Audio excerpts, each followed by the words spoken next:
India and UK have resumed trade negotiations on a free trade agreement, and the idea is to double bilateral trade in the next 10 years. Currently, the trade between the two countries is around $20 billion.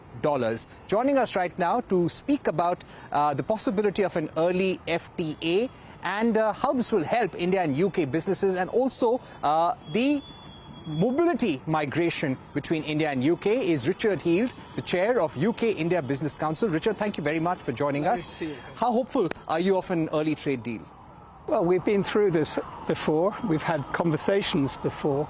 But actually, I'm slightly more optimistic than I have been. If you look at the momentum into the start of the negotiations, again, resumption, there's been a lot of work that's been put in.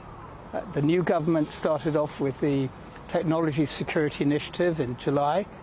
They followed it up with a series of bilateral meetings between ministers in India as well as in the UK. And here we are with Johnny Reynolds flying in, spending 2 days sitting down with the Minister of Commerce and Industry. So I think the mood music is pretty good. Right. Keeping in mind the current geopolitical and economic environment, what would be the three top asks of the UK industry? Well, I think the ask of the UK industry really haven't changed in terms of wanting a more open access point, looking at certain tariffs, not all, elements of collaboration and cooperation, ease of doing business, which I know isn't part of the FTA, but continued progress on that, as well as elements like BIT, which again isn't part of the FTA, but is part and parcel. Investor protection is an important psychological point as well. So there's a whole package of elements that come into the FTA. Some are in it, some are not. Right.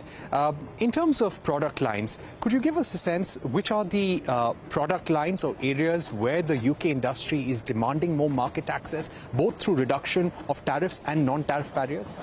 Well, I don't think demanding is the word that I would use. I think that UK industry wants to get more involved in India. You're talking about collaboration between the fifth and the sixth largest economies in the world.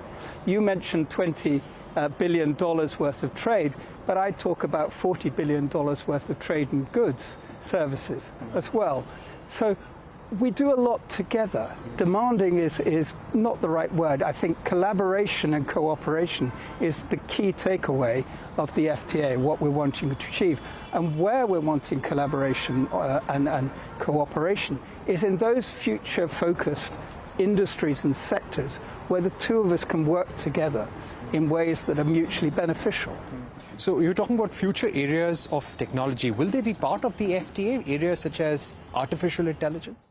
Yes, I mean, if you look at the, as I said, the TSI, the Technology Security Initiative, those are areas, whether they're specifically mentioned or not, but the chapters will certainly encourage collaboration in those areas.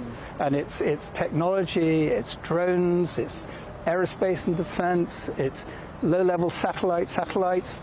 These are areas, quantum, these are areas where we can collaborate in a way that really will make a difference. Right. Speaking about Scotch whisky, reducing tariffs on Scotch whisky has been an ask from the UK industry. India has also been mulling over it. Recently, we reduced tariffs on bourbon whisky coming in from America. Would the UK now want similar concessions? Well, look, I noticed what happened in relation to bourbon whiskey, and obviously that's an interesting development. And we'd hope that similar applications, similar treatment is given to the UK. But let's hope. Let's see what happens. Okay. And what about import of cars into India? Currently, the Indian government has come out with a scheme for manufacturing electric cars in India, whereby a company, if it commits to manufacturing in India and commits $500 million in manufacturing, then they can get an import duty concession from 100% on fully built cars to just 15%. Do you think that is something that will appeal to UK car companies, or what kind of tariff arrangement would you want in the FTA? I think e-mobility is hugely important for both our countries. I mean, both our countries are really focused on achieving net zero targets. So I think that any reduction in tariffs for the encouragement inwards of manufacturing is to be welcomed. And I'm sure the industry in the UK will look at this very carefully to see whether that applies. Which would be the remaining areas? There are 26 chapters in all in this free trade negotiation. A bulk of them, we're told, are completed. Where do you think the friction points or the areas of disagreement right now are? Look, I'm an optimist. I don't talk about friction points or areas of disagreement. I personally don't believe there are red lines at the moment. Where we are at the moment is we've had 13 or 14 rounds of negotiations. We know the arguments. Both sides know the arguments. Where we are at the moment is the politicians are sitting down and discussing where compromises have to be made, where agreements are occurring. And I think that that's the point that we should be focusing on. I believe that we're very, very close to achieving our mutual goal, and that's what we should be focusing on. Right. From the Indian side, there is a demand for greater mobility, especially for skilled professionals in business, for students into the UK. Do you think UK can make that carve out in the FTA? We're told that the big priority for India is business mobility and mobility of skilled professionals. Well, there have been steps taken already by the UK government in relation to mobility, particularly in relation to business.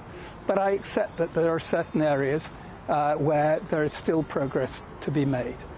That is an area of discussion. It's highly sensitive both for your country as well as for ours. And I think probably best for me not to comment on that, but to leave it to the experts. Right. Which would be the areas, according to you, will get the most benefit out of this FTA, if I speak about goods for that matter? For goods, the area that I think will get most benefit from this is going to be supply chains. It is not so much you're going to see a stimulus of companies who are already invested here. These are the large companies. The benefit from both our nations is going to be those companies who have not yet entered the UK or not yet entered India, who can play a part in the supply chain. Those companies will take comfort that there is an FTA in place, that there are rules of engagement, there are rules of playing, and that they're welcomed. Those are the companies that I think will really benefit